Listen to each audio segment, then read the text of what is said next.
جبت لكم اليوم أكلة نباتية ولا أحلى، طعم مميز ومغذية وما فيها طبعا طالما نباتية ما فيها أي نوع من أنواع اللحوم أو الدجاج نهائيا.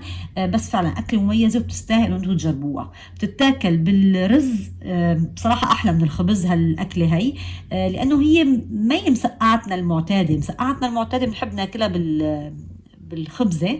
هون لا، أنا عاملة أكلة متسبكة على النار ولها طعم كتير مميز، اللي هي كاري الباذنجان والبطاطس. أكلة أكتر من رائعة. ممكن تعمل، أنا عم بعمل إنه أنا بشوي حبات البطاطس بالفرن، أو ممكن لو بالقلاية الهوائية، بأنه تدهنوا بس حبات البطاطس، تقلبوهم بمعلقة أو معلقتين من الزيت وتدخلوهم على الفرن بأعلى درجة حرارة، لبين ما ياخذوا اللون الذهبي ويكونوا مستويين تماما من الداخل. لازم من برا ياخذوا قشرة هيك ذهبية ومن الداخل مستويين.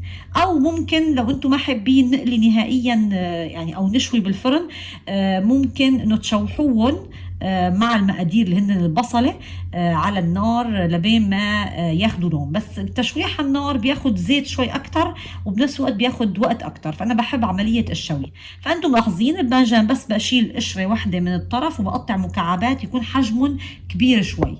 ليه لازم يكون كبير شوي؟ لانه لما بدي اشوي اولا حجم الباذنجانات بيصغر وبكش، وتانيا مشان ما ينهروا معي اثناء الشوي بالفرن. يعني ما بدي يكون مكعبات صغيره تنهري يعني تتفعص.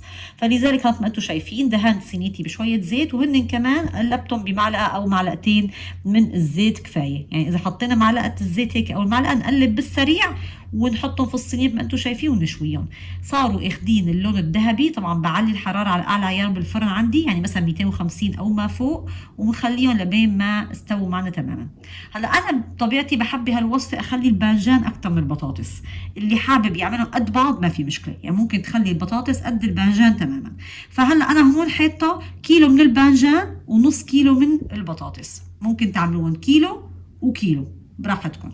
هلا عندي البصل عباره عن يعني بصلايه حجمها كبير تقريبا كاس الا ربع، وعندي فلفل رومي اخضر حبايه كبيره يعني تقريبا تلت كاسه مفروم ناعم، وعندي معلقه صغيره مليانه من الثوم المهروس، وعندي كاسه طماطم فارمتها ناعم مقشره ومفرومه ناعم، ومعلقه صغيره مليانه ثوم مهروس، ونص معلقه صغيره من الكاري، وعندي رشه كزبره ناشفه، ورشه زنجبيل، ورشه فلفل اسود، وعندي طبعا ملح من نص معلقه صغيره لاكثر شوي، وبالاخير بكون في عندنا كزبره خضراء تقريبا معلقتين كبار. لاحظتوا انه شوحت البصل وضفت عليه بعدين الثوم وكل البهارات. الكاري هو الاساس رح يعطينا طعم كتير طيبه. نزلت البندوره يا دوب تقليب، ما رح اسبكها، ورح انزل بعدين فورا بالباذنجان والبطاطس يلي اساسا مستويين. هون بقى ننتبه، ما بصير نقلب كتير. ليش؟ لانه بينهرى عندي الباذنجان مستوي، فلو كتير كتير قلبنا بخاف يتفعص. فلذلك تقليب بسيط. وضفت كمان الكزبره الخضراء وشويه مي، لازم يكون فيها شويه سوائل، انتبهوا، لانه لو ما فيها سوائل ما راح تستوي معنا وتاخد من طعمة بعضها. وبعدين بغطي عليها وبتركهم مع بعض على النار تقريبا نص ساعة لبين ما ياخدوا كلهم من طعمة بعضهم ويصيروا ما انتم شايفين بهذا الشكل. بتدوقوا وتأكدوا بس من الملح، انه يكون عندي الملح مزبوط. لو حسينا الملح قليل ممكن ندوب ملح بشوية مي ونضيفه، وإنه هيك نهزه بالطنجرة ونتركهم شوي صغيرة مع بعض على النار. بعدين بنسكبهم. وبالاخير طبعا حابين ترجعوا تضيفوا عليهم شويه كزبره خضراء مفرومه كمان ممكن.